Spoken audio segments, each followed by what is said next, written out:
پاکستان کی تاریخ میں اس کی مثال نہیں ملتی ہے سیلاب سے جو تباہی آئی ہے. تو لاشیں نکل رہی ہیں کیچڑ کے اندر سے. کچھ لوگ ایسے ہیں جو بیچ میں خشکی میں پھنس گئے, ان کے پاس کھانے کا انتظام نہیں, وہ بھوک سے تڑپ کے مر رہے ہیں.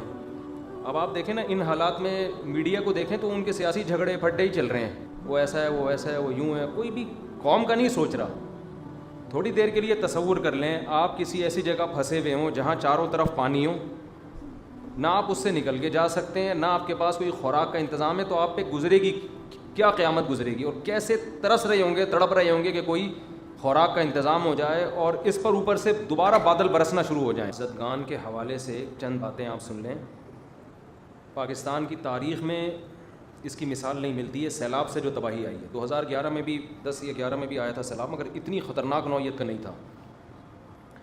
لاشیں نکل رہی ہیں کیچڑ کے اندر سے, اللہ بچائے. بچے, کچھ لوگ ایسے ہیں جو بیچ میں خشکی میں پھنس گئے, ان کے پاس کھانے کا انتظام نہیں, وہ بھوک سے تڑپ کے مر رہے ہیں, وہاں تک کوئی پہنچ بھی نہیں رہا. اب اس میں ایک طریقہ تو یہ کہ ہم حکومتوں کو برا بھلا کہتے رہیں. اب آپ دیکھیں نا ان حالات میں میڈیا کو دیکھیں تو ان کے سیاسی جھگڑے پھڈے ہی چل رہے ہیں, وہ ایسا ہے, وہ ایسا ہے, وہ یوں ہے. کوئی بھی قوم کا نہیں سوچ رہا. تھوڑی دیر کے لیے تصور کر لیں آپ کسی ایسی جگہ پھنسے ہوئے ہوں جہاں چاروں طرف پانی ہو, نہ آپ اس سے نکل کے جا سکتے ہیں, نہ آپ کے پاس کوئی خوراک کا انتظام ہے, تو آپ پہ گزرے گی کیا قیامت گزرے گی, اور کیسے ترس رہے ہوں گے, تڑپ رہے ہوں گے کہ کوئی خوراک کا انتظام ہو جائے اور اس پر اوپر سے دوبارہ بادل برسنا شروع ہو جائیں.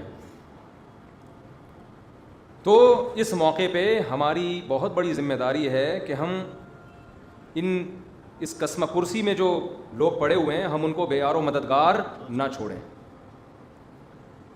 اچھا, اس میں ایک گڑبڑ یہ بھی ہے کہ جب بھی ملک میں اس طرح کے حالات آتے ہیں, بہت سے فراڈی لوگ ان حالات کو کیش کرا کے اپنی جیبیں بھرنا شروع کر دیتے ہیں, کیونکہ لوگوں کے دل میں ایک جذبہ ہوتا ہے نا تعاون کا. کسی نے بھی کہہ دیا میرے ماموں کا وہاں گھر ٹوٹ گیا, لے بھائی اتنے پیسے لے لے. کسی نے بھی کہہ دیا میرے خالہ کے ساتھ وہاں بیوہ خالہ تھیں, ان کا بیچاری کا گھر ٹوٹ گیا, لے بھائی اتنے پیسے. یہ کام آپ نے نہیں کرنا, کیونکہ بہت سے فراڈی لوگ کیش کرا رہے ہوتے ہیں اس قسم کے حادثات کو. آپ کہہ سکتے ہیں فراڈی ہوگا تو وہ جانے, اللہ جانے, ہم نے تو پیسے دے دیے نا. بھائی آپ کے پیسے دینے سے نقصان یہ ہوگا کہ جہاں لگنے چاہیے تھے وہاں نہیں لگتے. یا تو آپ کے پاس اتنا پیسہ ہوتا نا, پھینکتے رہو بیٹھ کے کہ بھائی چلو فراڈی ہے تو بہت سے نیک لوگ کو بھی لگ جائے, آپ نے تو محدود پیسہ دینا ہے نا. تو ایسے موقع پہ سب سے بہتر طریقہ تو یہ ہے کہ جو ہمارے تاجر لوگ ہیں وہ خود اپنی گاڑیوں میں جائیں. میں 2010 میں یا 11 تھا, ہم لوگ کشتیوں میں گئے تھے اندر, کشتیوں میں, کیونکہ گاڑیوں کے راستے بند ہو گئے تھے. وہ کشتیاں ان جگہوں پہ چلی ہیں جہاں اصل میں خشکی تھی, لیکن اتنا پانی کھڑا ہو گیا تھا کہ ہم لانچوں کے ذریعے اندر گئے اور اندر گھر گھر جا کے ہم نے خوراک تقسیم کی تھی. تو اصل تو یہ ہے کہ خود سے جائیں. میرا بھی ارادہ ہے انشاءاللہ ان قریب سفر کرنے کا, بلوچستان یا سندھ کی طرف میں بھی جاؤں گا انشاءاللہ. جو ٹوٹا پھوٹا ہم سے تعاون ہو سکا ہم کریں گے انشاءاللہ. اور میرا ارادہ ہے پاک ایڈ ویلفیئر ٹرسٹ کی طرف سے جانے کا, کیونکہ جو ٹرسٹ ہوتے ہیں جو ریلائبل ٹرسٹ ہوتے ہیں ان کو اندر کے حالات پتہ ہوتے ہیں. اب ہم جائیں تو ہم تو اجنبی ہیں نا, تو ہمیں کیا پتہ کہ کہاں کیا ہو رہا ہے. تو خود سے میرا بھی ارادہ ہے انشاءاللہ جانے کا, لیکن آپ بھی کوشش کریں خود سے جائیں. اور ایسا نہیں کہ کنارے پہ بس خوراک بانٹ کے ہٹ جائیں آپ لوگ. ہمیں بہت افسوس کے ساتھ کہنا پڑتا ہے کہ جب میں 2010 یا 11 تھا, مجھے صحیح وہ سال یاد نہیں ہے, میں گیا تھا سیلاب زدگان کی مدد کے لیے, تو میں نے بعض ٹرسٹوں کو دیکھا, بعض, سب کی بات نہیں کر رہا, خوب سمجھ لیں. بعض لوگ کیا کر رہے تھے, شہر میں نا لائن لگا کے خوراک بانٹ رہے ہیں, ویڈیو بنا رہے ہیں اور میڈیا پہ ڈال رہے ہیں, اور اندر بالکل بھی کام نہیں ہے جہاں لوگوں کو زیادہ ضرورت ہے. جو پانی میں اندر دور دراز گاؤں میں لوگ پھنسے ہوئے ہیں ان تک کوئی بھی نہیں جا رہا. کچھ تھے مخلص, کوئی بھی نہیں جا رہا کا مطلب نہیں کوئی بھی نہیں, کچھ تو مخلص ہر جگہ ہوتے ہیں, لیکن بہت سے لوگ یہ کام کر رہے تھے. ہمیں افسوس اس پر ہو رہا تھا کہ یار جہاں چینل کی طرف سے کوریج ہو رہی ہے وہاں تو ایسی خوراکیں بانٹی جا رہی ہیں جہاں کوئی چینل والا جانے کے لیے تیار نہیں ہے. اب یہ سوشل میڈیا اس وقت زیادہ متحرک نہیں تھا, تو جو جہاں کوریج نہیں ہو رہی ہے اندر پانیوں میں جا کے چھوٹی چھوٹے جزیرے بنے ہوئے ہیں, خشکی ہے, وہاں تو کوئی بھی نہیں جا رہا. وہاں چونکہ کوئی کوریج دینے کے لیے تیار نہیں ہے تو وہاں خوراکیں تقسیم نہیں ہو رہی ہیں. تو یہ بھی کچھ تھوڑا سا, بعض ٹرسٹ ایسے ہیں جن پہ ٹرسٹ نہیں کیا جا سکتا. اچھے بھی ہیں برے بھی ہیں, دونوں طرح کے ٹرسٹ چل رہے ہیں. بعض لوگ تو ٹرسٹ بناتے ہیں بلیک منی کو وائٹ کرنے کے لیے, ایسے بھی ٹرسٹ ہوں گے, یقیناً ہے, ہمارے ملک میں سب کچھ ہوتا ہے تو یہ کیوں نہیں ہوتا. تو آپ کسی ریلائبل ٹرسٹ پہ ٹرسٹ کریں, آپ سمجھتے ہیں. تو پاک ایڈ ویلفیئر ٹرسٹ چونکہ میرے شاگردوں کا ہے, میں ان کے ساتھ کئی دفعہ ٹریولنگ کروں, میرا ٹرسٹ نہیں ہے پاک ایڈ ویلفیئر, لیکن میرے شاگردوں کا ہے, تو مجھے ان پہ اعتماد ہے. لیکن آپ کو جس پہ بھی اعتماد ہو, اس میں خدیجۃ الکبریٰ ٹرسٹ بھی ہے, بہت اچھا کام کر رہا ہے. اسی طرح ڈیفینس میں حضرت مفتی عبدالستار صاحب کا ٹرسٹ ہے, اس کا نام کیا ہے, بیت السلام, وہ بھی بہت اچھا کام کر رہے ہیں, ریلائبل لوگ ہیں. اور بھی ہیں, ان کے علاوہ بھی ہیں بڑے بڑے ٹرسٹ ہیں جس پہ بھی آپ کو اعتماد ہو, آپ ان کے ذریعے تعاون کر سکتے ہیں. بہتر تو یہ کہ آپ خود جائیں. دوسرے درجے میں آپ کسی ایسے ٹرسٹ پہ ٹرسٹ کریں جو قابل ٹرسٹ ہو. سمجھتے ہیں کہ نہیں سمجھتے؟ اور ان کے ساتھ تعاون کریں. وہاں خوراکیں اور ان کی جو مدد ہے وہ ہماری ذمہ داری بنتی ہے, ان تک پہنچائیں آپ. تو ایسے موقع پہ ان کو بے یار و مددگار چھوڑ دینا یہ بہت بری حرکت ہے. نبی صلی اللہ علیہ وسلم نے فرمایا وہ شخص مومن نہیں ہے جو پیٹ بھر کے کھائے اور اس کا پڑوسی بھوکا سوئے. تو یہ ہمارے پڑوسی ہی ہیں, ملک کے لوگ ہیں ہمارے. ملک کے نہ بھی ہوتے تو بھی انسانی ہمدردی سے تعاون فرض بنتا ہے ہمارا. تو جو یہ تو اپنے ملک کے لوگ ہیں, ان میں سب سے پہلی ہماری ذمہ داری ہے. اور الحمدللہ ہمارے ملک کا ریکارڈ ہے دنیا میں خیراتی اداروں میں, ہم تعاون میں پیچھے نہیں ہیں. جو اگر آپ دنیا میں سروے کریں گے نا تو آپ کو پتہ چلے گا یہ قوم بڑی زرخیز ہے, لیکن اس کو الو بنانے والے لوگ بہت زیادہ ہیں. قوم بہت پیسہ نکالتی ہے الحمدللہ, لیکن یہ پیسہ صحیح جگہوں پہ خرچ عام طور پر نہیں ہوتا. غلط لوگ عام طور پہ پیسہ کیش کرا لیتے ہیں. تو آپ تاجروں کی میں سمجھتا ہوں ذمہ داری خود سے جائیں بھائی, خود جائیں, خود اپنے ہاتھ سے غریب کو نوالا کھلائیں. اس میں بڑا مزہ آتا ہے. حضرت عمر نے نہیں کیا تھا کہ بھوکے تھے بچے, کیسا پیارا واقعہ. حضرت عمر وہ راشن کی بوری ڈال کے ان کے گھر گئے تو ان کے خادم نے کہا امیر المومنین اب آپ یہاں سے چلیں بس. انہوں نے کہا نہیں, میں نے ان کو جیسے بھوک سے بھی لگتا ہوا دیکھا ہے نا, تو اب میں ان کو کھاتا ہوا بھی دیکھنا چاہتا ہوں. تو ان لوگوں کو جا کے ہمیں اتنا اچھا لگتا تھا. ہم جب 2010-11 میں گئے تو ہم نے جب ان کو خوراکیں دی, وہ ایسے غریب لوگ, ایسے بیچارے, سادہ چاول اور چنے تھے اس میں, وہیں ہم نے دیگیں بنوا کے وہیں بانٹتے تھے جا کے. وہ اتنا خوش ہو رہے تھے. اس میں ہندو بھی تھے اور عیسائی بھی تھے, مسلمان بھی تھے, سب کو کھلایا الحمدللہ وہاں. قرآن مجید میں اللہ تعالیٰ کا حکم ہے کہ مال خرچ کرنے میں اعتدال سے کام لو, میانہ روی سے کام لو. وَلَا تَبْسُطْهَا كُلَّ الْبَسْطِ وَلَا تَجْعَلْ يَدَكَ مَغْلُولَةً إِلَىٰ عُنُقِكَ وَلَا تَبْسُطْهَا كُلَّ الْبَسْطِ. پیسہ بھی ایک قوت ہے نا, آپ کے پاس ایک طاقت ہے. طاقت کا مطلب کیا ہے؟ وہ صلاحیتیں, وہ قوتیں جن کی بیس پہ آپ وہ کچھ کر سکتے ہو کہ جس کے پاس یہ وسائل نہ ہوں وہ نہیں کر سکے. آپ کے پاس پیسہ ہے, آپ پیسے سے وہ کچھ کر سکتے ہو جو غریب آدمی بول لیں نہیں کر سکتا. آپ کے پاس علم ہے تو ایک جاننے والا وہ کچھ کر سکتا ہے جو نہ جاننے والا بولیں نہیں کر سکتا. پھر آپ کے پاس ایک خاص علم ہے, خاص علم سے وہ روحانی علم نہیں ہے, وہ تو بکواس ہے, کچھ بھی نہیں ہے. وہ جو تعویذ گنڈوں کا یہ علم ہے ہی نہیں. تو یہ خوب سمجھ لیں, نئے نئے لوگ بھی آ جاتے ہیں, یہ جو روحانی علم ہے نا یہ ہے ہی نہیں. کتنے عملیات اور شیخ الوظائف اور وظیفوں کا علم A to Z ہی غلط ہے. وظیفوں کا علم کوئی علم نہیں ہوتا, خوب سمجھ لیں. بہت لوگ بے وقوف بن رہے ہیں. جیسے 4 شادیوں کے موضوع پر میں اکیلا چلا تھا نا, اب بہت سے لوگ قائل ہو گئے کہ نہیں ہو گئے. تو یہ وظیفوں کا بھی سرے سے کوئی علم ہے ہی نہیں, خوب سمجھ لیں. یہ ٹوٹلی الو بنانے کا کام ہے. اس میں بھی لوگ مجھے کہتے ہیں کہ فضول باتیں کر رہا ہے, بالکل نہ سر نہ پیر. اتنے بڑے بڑے علماء اور شیخ الوظائف ہیں. علماء اور شیخ الوظائف یہ 2 چیزیں جمع بولو نہیں ہو سکتی. جس کے پاس دین کا علم ہے اس کے پاس ان کو فالتو کاموں کی فرصت ہی نہیں ہوتی. تعویذ دے دینا ایک الگ چیز ہے, وہ تو ہم بھی دے دیتے ہیں. دم کر دینا رقیہ کے طور پہ ایک الگ چیز ہے, وہ تو صحابہ نے بھی کیا, ہم بھی کرتے ہیں, بزرگان, کوئی بھی مسجد کے امام سے کروا لو. یہ علم جو ہے نا, علم آتا ہے, آتا واتا کیا ہے آپ کو, کیا ہے یہ, اس کا کوئی سلیبس, کوئی نصاب, کوئی مدرسہ, یہ سینہ بسینہ چل رہا ہے.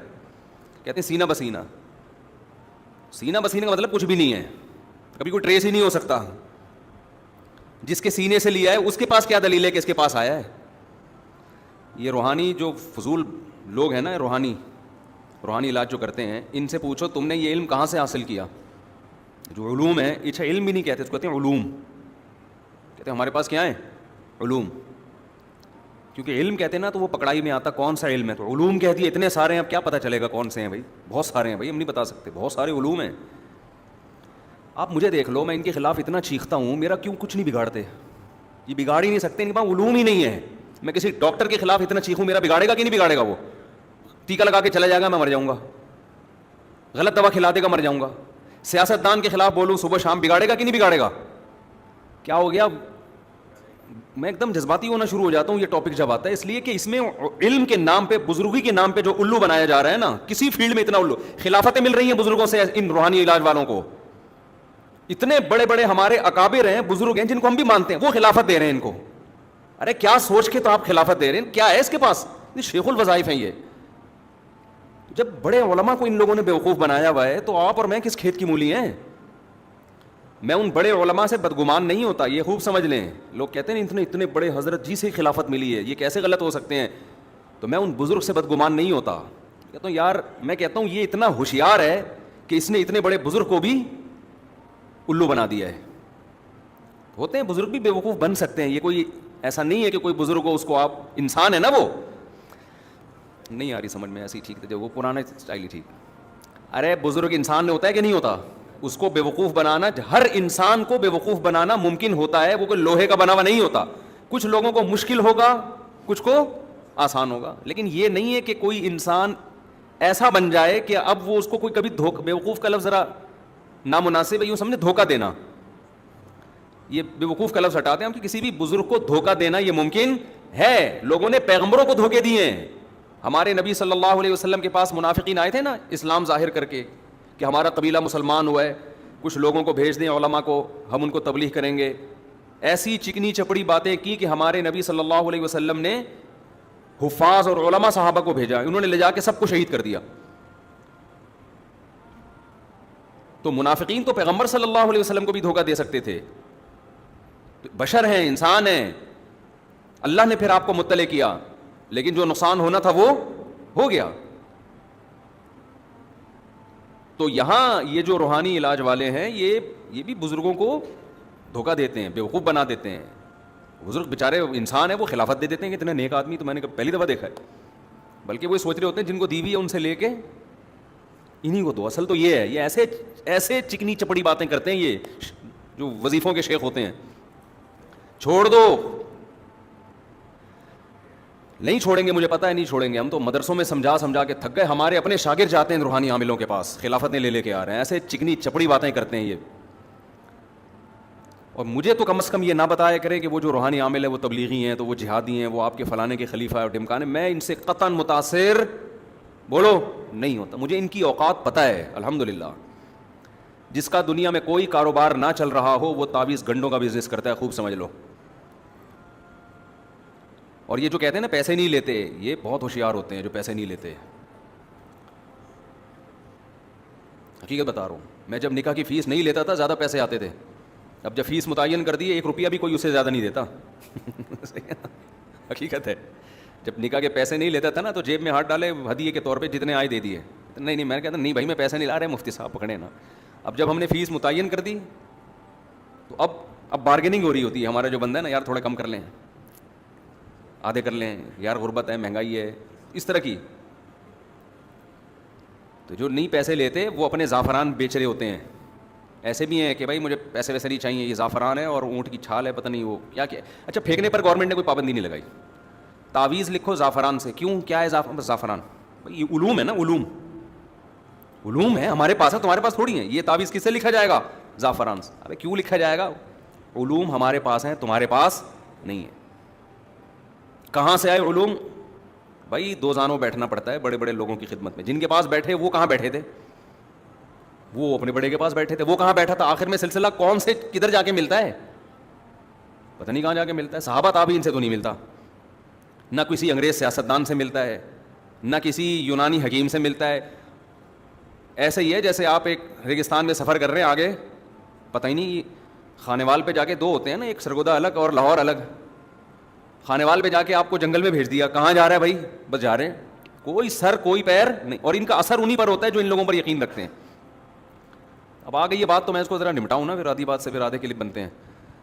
تو کیا کہہ رہا تھا میں یار؟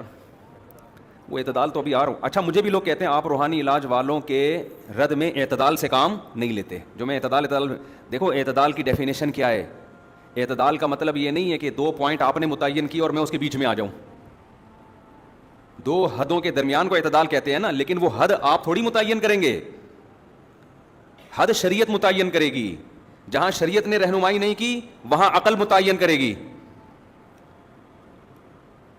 اس کی مثال ایسے ہے جیسے لوگ کہتے ہیں کہ قادیانیوں کے بارے میں اعتدال سے کام لو, ان کو کافر نہ کہو. اعتدال یہ ہے کہ آپ ان کو یہ کہہ دو کہ بھئی یہ ٹھیک ہے مسلم نہیں ہے, لیکن کافر نہ کہو. کافر کہنا بے اعتدالی ہے. یہ بے اعتدالی کی ڈیفینیشن آپ نے خود متعین کی ہے. ہم کہتے ہیں اعتدال یہ ہے کہ کافر کہو, بے اعتدالی یہ ہے کہ قتل کے فتوے نہ لگاؤ. یہ حد سے زیادتی ہو. تو حد متعین کون کرے گا؟ شریعت متعین کرے گی. اس حد کو کراس کرنا بے اعتدالی ہے. جہاں شریعت نہیں ہے وہاں کون متعین کرے گی؟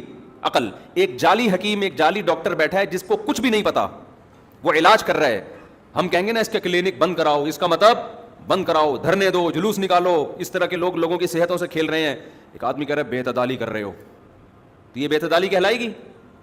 بھائی 2 نمبر جب ہے تو کیوں؟ تو یہ بے اعتدالی نہیں ہے, یہ عین اعتدال ہے جو میں کہہ رہا ہوں. تو میں جلدی سے یہ سمیٹ کے ختم کروں. یہ جو روحانیت کے نام پہ جو کچھ ہو رہا ہے نا, اس میں کوئی کسی کا اور بڑے بڑے علماء کے ساتھ یہ پھلترو کی طرح چپکتے ہیں روحانی علاج والے. میرے ساتھ بھی بہت چپکنے کی کوشش کی, میں نے بھگایا ہے. ان میں ایک چیز ہوتی ہے تمام روحانی والوں میں نا, غیرت نہیں ہوتی. آپ ان کو دھکے دے کے نکالیں, آپ ان کو گالیاں دے کے اپنے پاس سے نکالیں, یہ پھر بھی غصہ نہیں کریں گے. وجہ کیا ہے کہ یہ کام غیرت کے ساتھ کیا ہو گیا, نہیں چل سکتا. غیرت مند آدمی زیادہ پیسے کما نہیں سکتا ہے, سمجھ رہے ہو؟ آپ ان کو دھکے دو, ان کو گالیاں دو, ان کو برا بلا کہو, یہ پھر بھی چپکیں حضرت حضرت حضرت کرتے ہیں. ان کو پتا ہے یار یہ حضرت مشہور ہے, اس کے ساتھ جب تک سیلفیاں نہیں آئیں گی اور یہ سر پہ شفقت کا ہاتھ نہیں رکھے گا ہم دنیا میں مشہور نہیں ہوں گے. ایسے دکانیں بناتے ہیں نا اپنی آپ کی. بڑے بڑے علماء کے ساتھ اسی طرح بیٹھتے ہیں. ظاہر ہے علماء بااخلاق ہوتے ہیں, جب وہ کوئی اتنی عزت دے رہا ہوتا ہے وہ بھی سمجھتے ہیں بیچارہ نیک آدمی ہے, بٹھا لیتے ہیں. پھر اپنے اوپر علماء دم کروا رہے ہوتے ہیں ان سے.